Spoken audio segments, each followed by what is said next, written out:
Assalamu alaikum. Let's get Instagram started.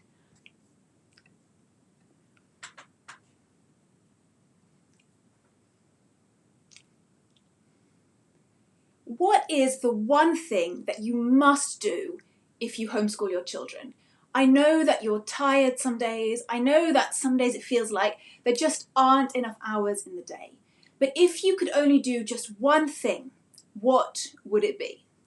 Welcome everybody, Assalamu alaikum. Welcome to today's live broadcast. We are going to be talking about that one thing. What is the one thing that you must make sure that you do every day in your homeschool?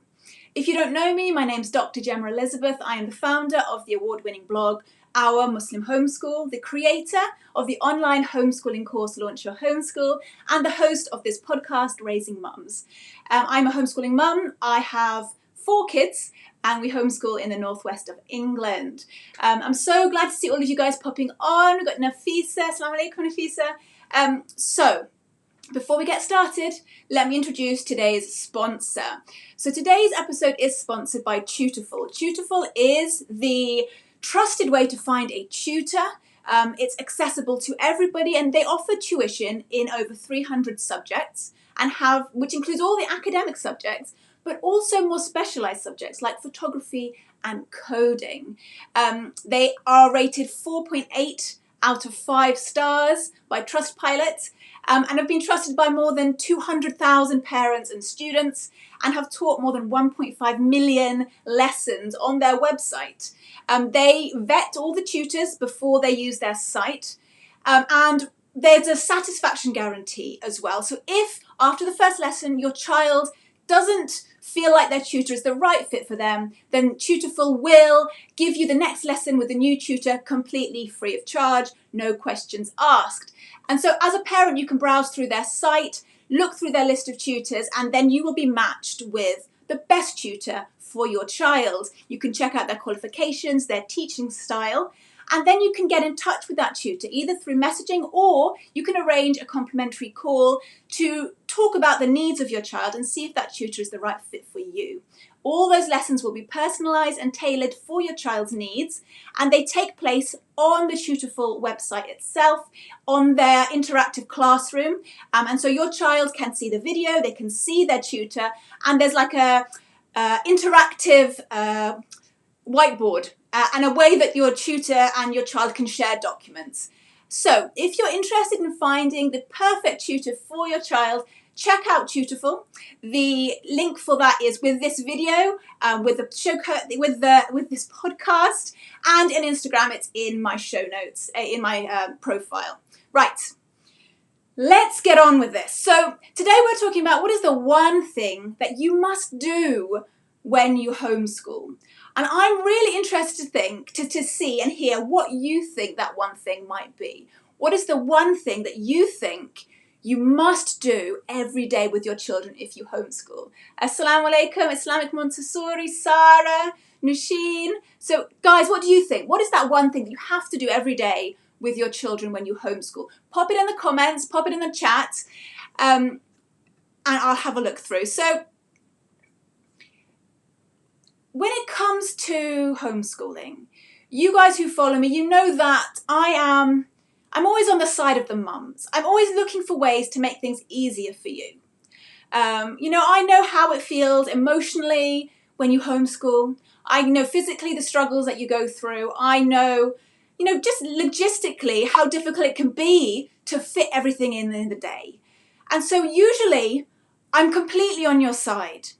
But I also speak to a lot of mums who are at the other end, who have been through homeschooling and they've come out the other end, and some of them have regrets. And one of the biggest regrets that I hear most often is that they didn't push writing more. Their children were reluctant to write, they were a bit resistant to writing, and so they never really forced it. There was never really the need for it. And later down the line, when those children had to sit exams and when they were forced to write more, it was a real struggle.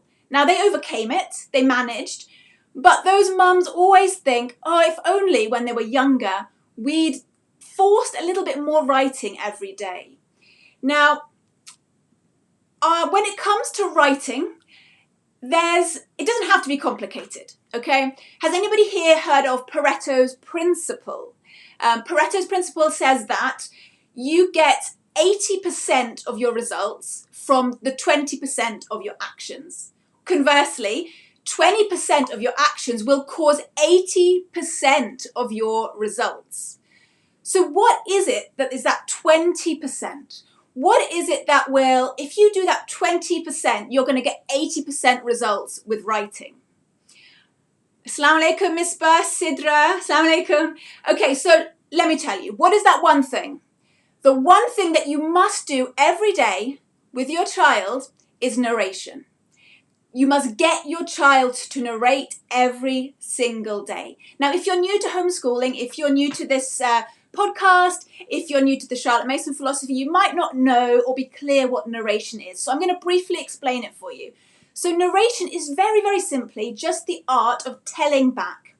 So, for example, you read aloud a few pages to your child from a book, and they tell you back what they took from it, what they heard, what they understood. You can either do this orally or you can do it in written form. So younger children under 9 will speak their narration. They will tell you orally, and children over 9 will do at least one written narration a day. Now, why is this so powerful? Why am I saying this is the one thing you must do with your children? Imagine you've got that child in front of you, okay? And you read a chapter from the Gruffalo. Let's just say the Gruffalo. You read the Gruffalo book to them. Now, they know that they're going to be required to tell you back. So first of all, they're going to concentrate. They're really going to learn the art of how to focus and how to concentrate when necessary. They're going to listen attentively, and it's going to teach them to not be lazy with their schoolwork. The second thing is they're going to have to comprehend. It's comprehension. Learn to understand what's being read. And then what is happening in their brain when that's going on? They're going to have to process that story. So they bring that, when it's time for them to narrate, they have to bring that story back into their mind's eye. And they have to fish through all of the thoughts they're having and decide what is important in that story. What do I need to say and what can I ignore? And then they have to order those thoughts in chronological order. How did the story take place? So they have to decide what they want to say. And then they have to find the words to express themselves. And then if they're older and they're writing their narration, they have to write it legibly with grammar and spelling. But they have to be able to express themselves in words. They have to express what's going on in their mind in words. So narration is so powerful because it teaches children to write and to think. Cindy Rollins, many of you will know who Cindy Rollins is. She's a bit of a fairy godmother of the homeschooling world. Cindy Rollins said that narration is synthesis. So the child is synthesizing, bringing together all their ideas and thoughts and synthesizing it into something unique, their own telling of that story. Karen Andriola, another very famous homeschooling author, she said that narration is the art of knowing. Because once your child processes all those thoughts, listens to the story and processes it all, they really know that information, especially if they write it down afterwards. Now, narration is the core. It's really at the center of the Charlotte Mason philosophy of education, and it's really at the center of the classical approach to education as well. It might seem very alien to some of you, but if you think about it, it actually plays upon the nature of the child. Your children naturally probably already do this. They probably already run to you and tell you the exciting thing they just saw outside, or the funny thing that their brother just said. Children love to tell stories generally, and that is all narration is. It is using their God-given instincts and using that to help educate them. Charlotte Mason said that this is an amazing gift with which children are born and should not lie fallow in their education. And it is a gift that the Charlotte Mason philosophy and classical educators utilize. And I think it makes a lot of sense in the homeschool setting. You know, unlike school, where children are told to sit down and be quiet, what the Charlotte Mason philosophy does through narration is it encourages talking. It encourages your child, to tell as much as they can about what has just been read to them. This is how we teach writing, excuse me. I have looked at quite a few writing curriculum, homeschool curriculum, and I've not chosen to use any of them. And the reason for that is what you see in writing curriculum generally is it teaches children to write in a very dry, very, what's the word I'm looking for? Very prescriptive. It teaches children to write in a very prescriptive way, which is often very dry. And what many of you will know, those of you who've ever tried writing after you left school, and people who want to write, like me, when you start to write, you have to actually unlearn everything that you learn in school, because that kind of writing is not good writing. And if you want to be a good writer, you can't write that way, the way you learned at school. And so it's crazy. Why learn that way in the first place if you only have to unlearn it? So instead, keep it simple and use narration. And it's so easy to implement in the home. You read aloud to your child, or if your child's able, they read independently. And then they come to you and they tell you in their own words, this is not a memorization exercise, this is in their own language, what they read. Or if they're older, they'll do a written narration. So written narrations are not for children they're for children over 9 years old, and then it might just be one a week, and then you'd gradually increase that to be maybe one a day. And again, narration shouldn't be forced in children under 6 years old, only for children 6 and above. Of course, if you have a little one who's eager to join in with their elder brothers and sisters, then don't stop them from giving a narration, but don't expect it. And you'll find that some children take so naturally to narration. It comes so easily to them. It's like a performance. I have a child like that is difficult to get them to stop. And they need narration because they need to learn to be concise. They need to learn which thoughts are important and which ones are not. You need to train them how to be succinct. And then I have also a child, and some of you may have children like this, who struggle a lot with narration. They struggle to order their thoughts. They struggle to find the right words and express themselves in the way they want. Those children need narration more than anybody. And even though it might be a struggle, you are giving them a great gift in teaching them how to express themselves well in words and express themselves well through writing. So those children, if you have a child like that, don't give up, because they need narration more than anybody. And I think, narration in those busy seasons of life where your homeschooling efforts might be a bit sparse, where things might not be going as planned, and you feel like you're not getting much done. If you're in that season of life, do not leave narration, because narration is, like we said at the beginning, that 20%, that small act that will lead to 80% of your results. So never leave narration. Okay, if you have any questions, please pop them in the comments and I will take time to answer them. Instagram, there's a little question mark bubble thing. If you want to pop your questions in there, it'll be easy for me to find. If not, I am going to scroll through, inshallah.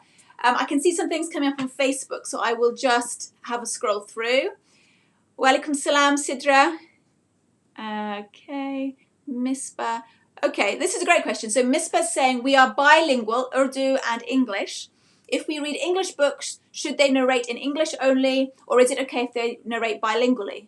Yeah, they can narrate bilingually. You can do both. I see no reason for that.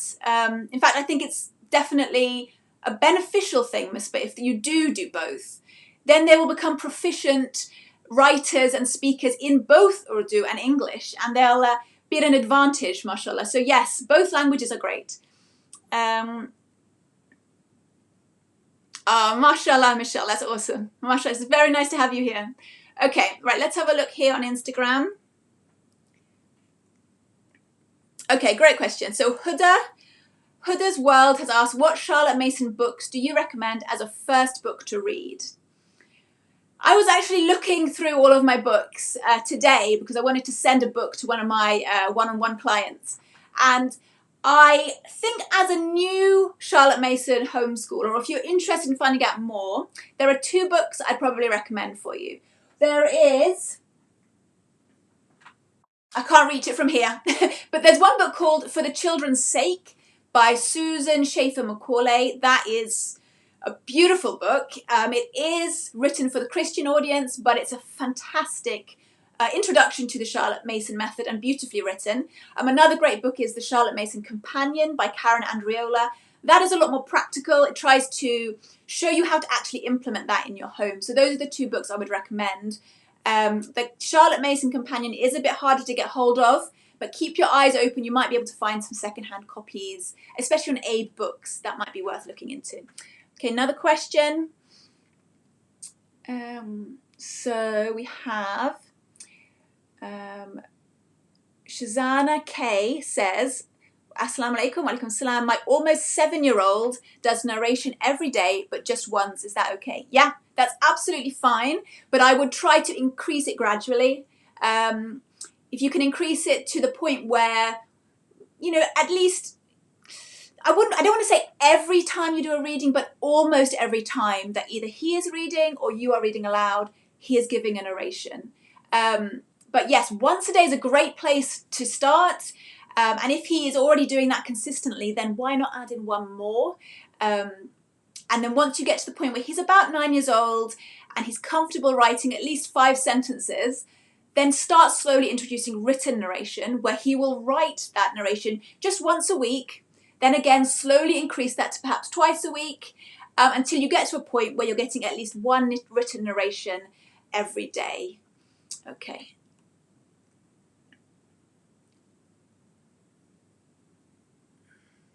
So Nafisa has asked, how would you implement this while teaching? I'm not sure what you mean, because in a Charlotte Mason homeschool, Nafisa, this happens after you read or after your child reads. So that the main focus here is you read aloud a chapter from a book, and then you stop and you say to your child, okay, tell me in your own words what you understood from that. And they will go through it in hopefully the order that you read it, and they'll tell you what they took from it. And that's how you implement it. And then you may go back and continue the lesson, depending on the length of your lesson, or you might stop there and move on to the next subject. Okay. Okay, Robbie, I will check, inshallah. There's no sound. Somebody is saying there's no sound, Instagram. Is this still, can anybody hear me? Have I been talking to myself for the last 20 minutes? Okay, so the ink writer said, could this be done like a Q&A setting? What do you mean, me answering your questions in a Q&A setting, or do you mean like for your child? I just want to touch on this briefly. If you're doing a narration with your child, it's really important that when they narrate, you let them complete their thought, okay? So maybe they start in the wrong place. Maybe they say something that's wrong completely. Don't interrupt them, okay? Allow them to complete their narration, because they might correct themselves. Allow them to do the whole narration. Do not correct them, especially if they're speaking orally. And then at the end, you just move on. You acknowledge what they've done and you move on. You don't pick out any mistakes. If they've written something, there's a spelling mistake or a grammatical error, Charlotte Mason taught us not to bring that to the attention of the child, not to reprimand the child in front of him. Instead, you just make a note somewhere in your notebook that you need to teach your child how to spell that word at a later date. Because the point of this is not only writing and all of those things, but it's also to encourage them and give them confidence, and you just don't want to knock them back. So be careful how you correct mistakes, and be careful how you point things out that might be wrong. Any advice how to teach Arabic when you know zero Arabic? Were you familiar with Arabic before you converted? I'd love for my daughter to be better than I am. My only advice for you is to get a tutor or find some classes locally. That's what I did for my kids. We started very basic vocabulary with them, which I could manage. But then after that, I had to get them some help from outside. And that has definitely been worth the investment. I would recommend that to you, Michelle. Okay, Kathy said, I have a 9 and 11-year-old boys and they struggle to remember what I read, often only producing 1 or 2 written sentences on their narration sheet. Okay, so Kathy, that could be, that could be a character discipline issue, which you would be aware of, and you can address that. Or if they really are struggling, it might be the material that you're reading. Some material is just easier to narrate than others. So for example, a book that is very heavy on setting the scene and descriptive passages like that, or is very heavy on dialogue, those kinds of books are very hard to narrate. But a book that is fast-paced, that's got a lot of action going on, those are a great place to start for those children who are struggling with narration. So maybe you could change the book to something where there's a lot more going on, and you could shorten the amount that you're reading every time you're asking for a narration. So Rida has asked, Welcome Salam, is this narration the most basic form of homeschooling? Reading a book and having them narrate back? Yeah, kind of, Rida. I don't like the word basic, but it's the most simple and effective. So we talked about that Pareto principle where 20% of your actions lead to 80% of your results. So narration is like that little magic key that unlocks so much. And sometimes in education and with raising children and with homeschooling, we overcomplicate things. Narration is a way to get back to a very simpler but more effective way of educating your children at home. Okay. Oh, we have one more here. Anissa says, narration for a struggling child, age 9, how often should they be reading themselves or be read to? So, yeah, if they are struggling, Anissa, like I said to the other sister, shorten the length of the passages that you're requiring a narration from. Perhaps just do it once a day. Have a shorter passage. Make sure it's the right kind of material where there is a lot that they could talk about, and just be patient and keep at it persistently. Because like I said at the beginning, it's those children that really struggle with narration that need it the most. And I've seen with my own son who struggled with narration and who now can do it comfortably. As he became more comfortable in narration, his confidence grew. When you have all these thoughts in your head, but you can't find the words to express them, I would imagine it was frustrating for him. But narration helped him to find a way to express himself. And so, Anissa, if you can stick with it, give them shorter passages, perhaps easier passages, and just once a day ask for a narration and slowly increase, inshallah. Okay.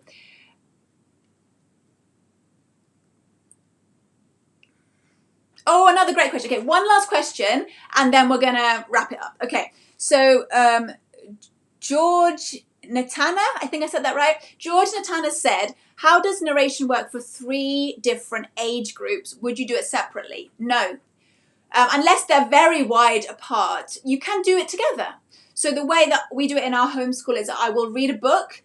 It is a living book. If you're not familiar with what that means, Google it. But it basically means a really good book where there's, it's really inspiring and it's full of ideas, and you as a parent also enjoy reading it. But look that up, living books. You read it to all 3 children, assuming they're close enough in age. And then before you read, you don't tell them who's going to narrate. Because if you tell them which one's going to narrate, the other 2 may not concentrate. So just keep that quiet. Read your passage, read your chapter, and then you just select one child to narrate back to you. Don't be tempted then to say, okay, what about you? Do you want to add anything? What about you? Do you want to add anything? Don't do that, because what that will do, it will cause bad feeling between siblings. It might cause some kind of rivalry, competition. It might upset one. So just one narration per reading, and you don't tell which child ahead of time who's going to be narrating. Okay, let's wrap it up. So Next week, we're going to be doing another episode, and I have a really big announcement about something really good I have planned for Ramadan. I have a month-long event for this community. I hope that it's going to serve you guys and your children especially in a really big way. And I'm going to be letting you know more about that next Sunday. So make sure that you tune in to find out what I have planned for your children's Ramadan, inshallah. And before we wrap up, I just want to leave you with a quote. You guys know I like to do that. So the quote to end this episode it's by Robert Louis Stevenson, and he said, "Don't judge each day by the harvest you reap, but by the seeds you sow." And so often as homeschooling parents, we judge our efforts, we judge our homeschooling day by how many worksheets we got through, how many maths questions were completed. But narration is the seeds that you are sowing in your children. So if you do nothing else in your homeschool, narrate. Narrate in your homeschool. Those are the seeds that you are sowing in your children.